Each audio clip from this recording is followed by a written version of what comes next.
Jangan lupa subscribe channel YouTube TVRI Bengkulu, like, komen, dan nyalakan notifikasinya.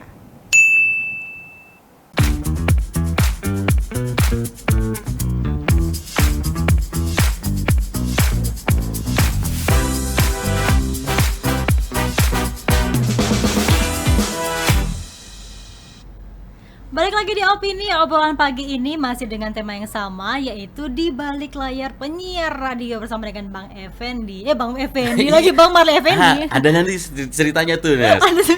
Kalau tahu Bang Marley ya cerita nih. Ada 2 panggilan berarti ya? Ada 3 sih sebenarnya. 3 panggilan. Ya, jadi di radio swasta itu nama Bang Marley itu Ali. Jadi kalau ada yang manggil Ali itu berarti dia pendengar radio. Pendengar Bang Marley dari swasta waktu itu. Kalau yang Effendi itu di radio swasta juga, tapi setelah yang sebelumnya. Nah, yang benar-benar ini yang benar-benar sekarang ini, itu iya. ya di RRI. Kenapa tuh bisa beda-beda? Memang sengaja gitu kayak meninggalkan kesan aja kepada pendengar gitu ya. Kalau dulu kan biasanya kan penyiar itu memang ada nama samaran ya. Iya. Tapi tidak terlalu jauh. Nama samaran atau nama panggung? Nama panggung, nama on air. Nama on air. Ya.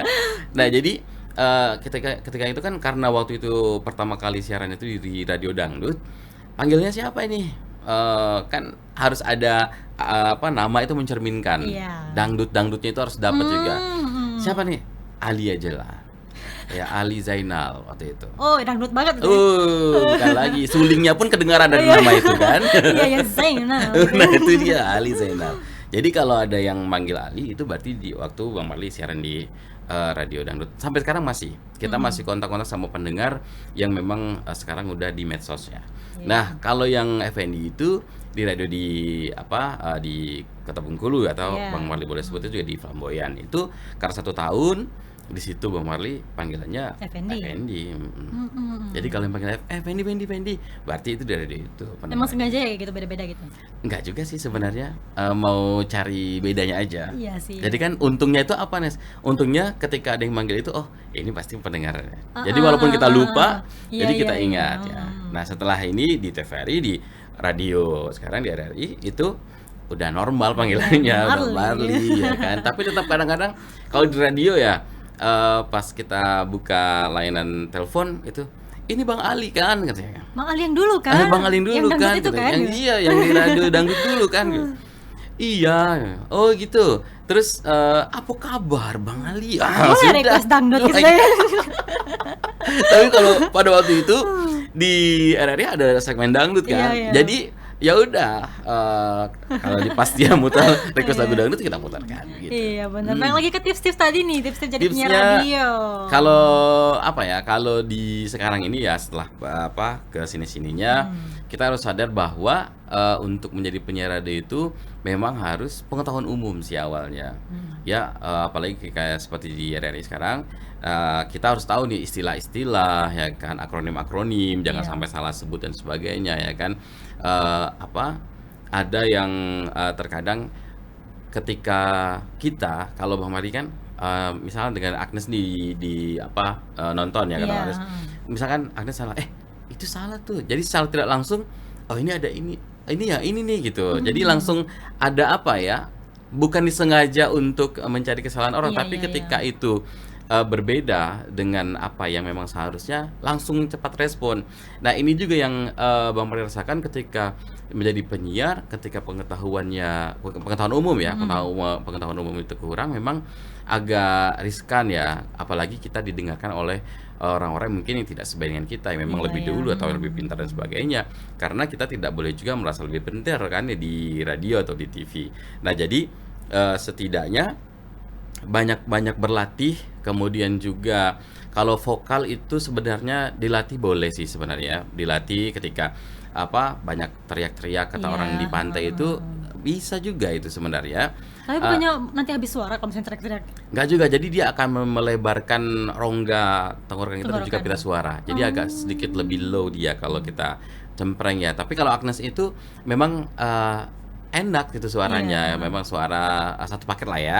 Kalau di TV ya Nes ya, visualnya bagus juga, suaranya juga bagus juga. Jadi memang orang punya masing-masing punya kelebihan dan kekurangan. Tapi ketika kita bicara tadi tentang bagaimana kekurangan kami Bang biasanya jadi penyiar itu geletek bang, tidak tahu itulah Nggak tadi. tahu nak ngeci apa, Nggak tahu nak Bang. ngeci apa. Iya. Padahal kan memang sudah harus Iya. sudah tahu begitu apa yang memang harus disampaikan pada hari itu. Mengatasinya bagaimana? Banyak referensi, banyak pembaca, banyak sekarang kan di YouTube dan sebagainya. Bagaimana siaran yang baik mungkin sudah bisa kita Berarti bisa dilatih vokal bisa dilatih sebenarnya vokalnya, ya. iya. Dan juga kan sebenarnya penyiar radio ini kan banyak cuap-cuapnya ya. Nah, betul. Kadang-kadang orang kan habis nafas gitu, gitu kan. Iya, Kedengaran betul. kan gitu kan. Nah, lagi pemenggalan kata-katanya. Iya. Kalau baca berita kan kadang panjang. Itu pemenggalan kata-katanya harus pas ketika itu pas kita mencoba untuk membacakannya, pasti orang juga akan enak mendengarkan. Iya, Gitu karena sih, kan kalau Nes. misalnya kita juga baca dan juga nyampaikan mengerti, ya pendengar juga mengerti akhirnya. Ya, betul. Kan. Ada lagi Ya, bang ya, tips-tipsnya. Misalnya grogi nih meskipun visual nggak kelihatan, tapi kan saya juga nggak pede sama suara saya misalnya gitu. Banyak latihan sih ya kalau grogi. Ketika kita grogi itu kan sebenarnya blank. Nah, bagaimana ketika kita blank itu bang?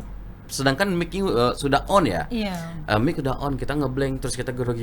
Makanya kita siapkan catatan kecil.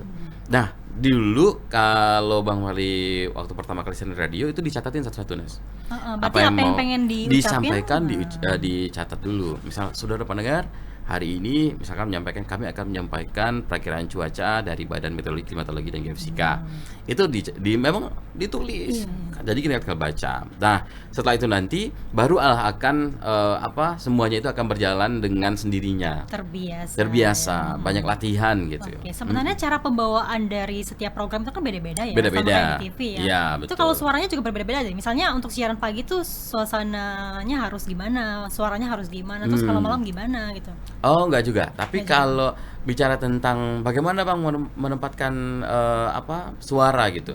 Suaranya memang harus suara kita. Bang Marli ya pakai seperti ini. Iya. Mau malam, pagi, siang. Tapi kalau pagi itu Nes, karena kan kita nggak mungkin saudara pendengar berikut kita akan Ya kayak hadirkan. lesu gitu. Jadinya orang mau mendengar harusnya semangat gitu kan. Putar ganti. Nah, Tapi Mas Maka selamat pagi sampai pecah juga pecah ya. juga, ya. Itu kalau di panggung boleh ya. Ah. Tapi ketika pagi itu tunesnya nggak sedikit kita naikkan, Iya. ya. Gitu. Saudara pendengar, pagi ini kita akan mendengarkan lagu dari Iwan Fals dan judulnya apa gitu. Jadi harus naik sedikit. Dan itu juga tone-nya. bisa diatur dari mixernya. Nggak bisa. Nggak bisa, berarti dari harus suara. Memang harus dari kita, bawaan kita aja. Saudara pendengar, berikut kami hadirkan Iwan Fals misalnya gitu. Iya, benar-benar. Kan nggak mungkin pagi-pagi kita ajak untuk beridai, tapi ketika sudah malam, ya kan udah malam. Berarti harus bisa menyesuaikan, Menyesuaikan lah ya. Oke Bang Marli, kondisinya. kita akan jeda sejenak. Siap. Dan akan kita bahas lagi terkait dengan tema kita, yaitu di balik layar penyiar radio. Kami kembali setelah jeda pariwara berikut ini.